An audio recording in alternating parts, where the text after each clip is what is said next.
Welcome, Sara Rees, to Social Soups in Residence at the Villa Durazzo Bombrini in collaboration with BizArt. Yes, we are very happy to have you here. Thank you, very happy to be here. Yes, great, because you have a long way from Cardiff, Wales. Yes. To Genoa, from one sea to the other sea. Yeah. And yes, let's jump in the soup. Yes. And yeah, we have here social soups, and of course you know about it, how it is. And, yeah. And you talked about the sea, the Mediterranean Sea as soup. Maybe you can explain it a little bit more deeper. Yes. So I'm very interested in the Social Soups project and the socially engaged aspect of the project.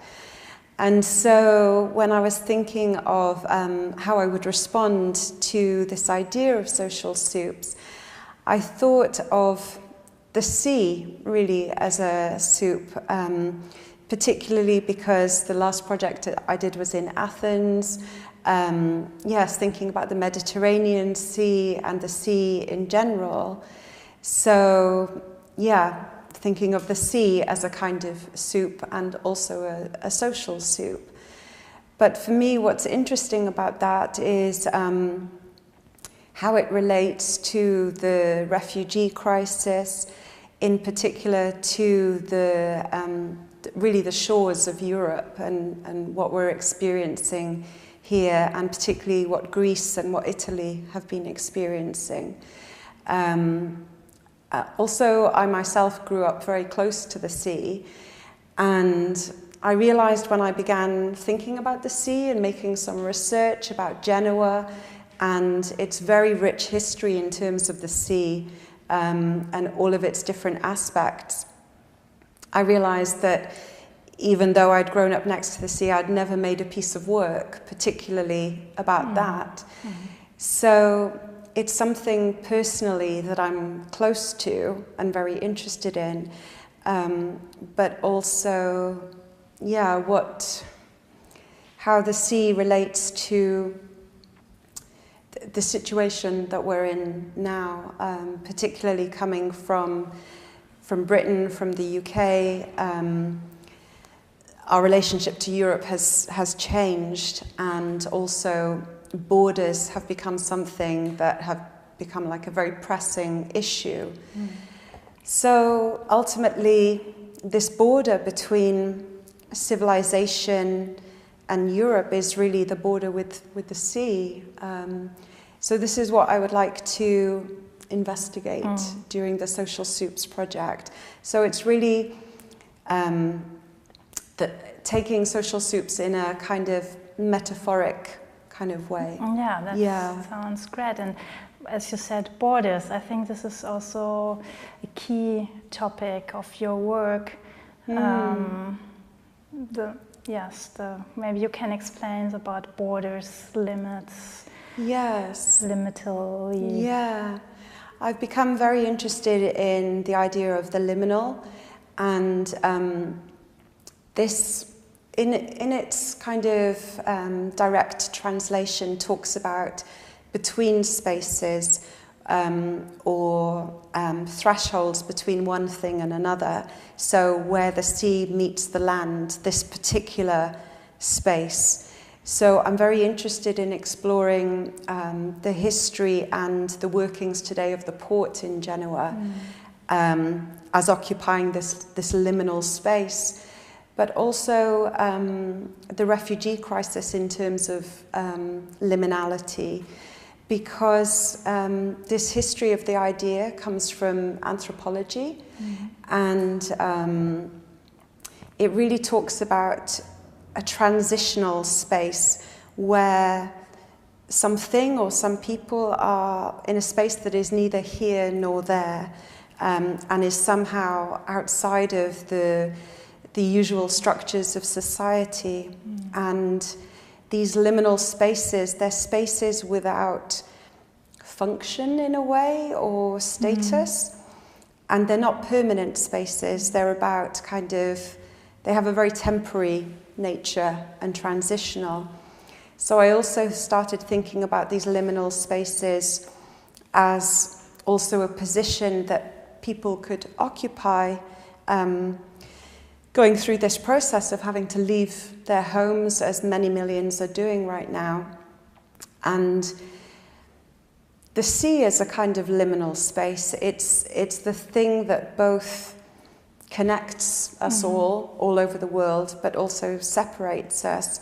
And somehow people at sea, whether they're refugees or people working on cargo ships, experience this liminality where they have no status, no real identity, and are somehow beyond civilization and exist in a place where the normal rules of society don't apply anymore. So these people who are somehow outside of, and that remains true even not just while they're at sea, but when they reach land. So particularly along the Italian coast now, this kind of occupation, quite literally, of refugees sleeping along the very line of the coast, you know. So yeah, for me this is a very interesting context to explore. Yes, listen to what you're saying. I just thinking that there are maybe two liminal spaces. One, a very negative one, that you say you don't want to include people, or let's say things not common things or common subjects in the society, because they're not making maybe not part of a ritual. But we could also say maybe there could be a liminal space which is positive, or which could be positive interpreted.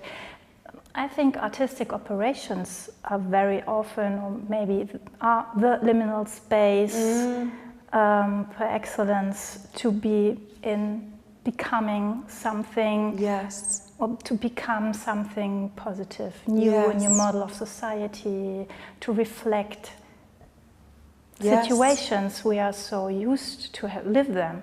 And this is very interesting, and of course I'm thinking also of social activities regarding to food.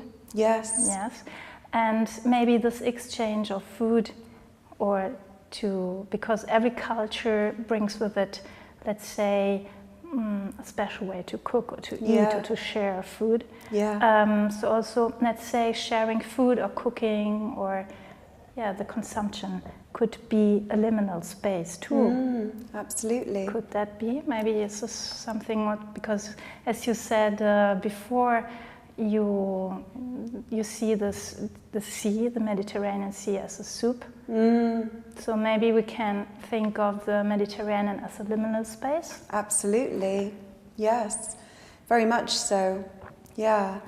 And I agree with what you're saying, that yes, there are these aspects of it that are both negative and positive. And I think there's something about, if I can find a quote, that Victor Turner, who I mentioned when we were talking before, he describes, that liminality may perhaps be regarded as the no to all positive structural assertions, but in the same sense is the source of them all, and more than that, as the realm of pure possibility, whence new configurations and ideas may arise, and relations as well. And this I'm very interested in, this kind of, in this condition of liminality that is without structure, new possibilities can come out of that. And he also talked about, in Liminality and Communitas, that because there is no here or there, no position assigned, customs, convention status, all of this is gone, that on the one hand you have social structure, but then you also have in this liminal space what he describes as communitas, where a different model for human interrelatedness can occur, because in that space everybody is equal. So I think, yeah, this is a very positive thing. So thank you, Sara, to give us an insight in your work and thoughts. Thank you.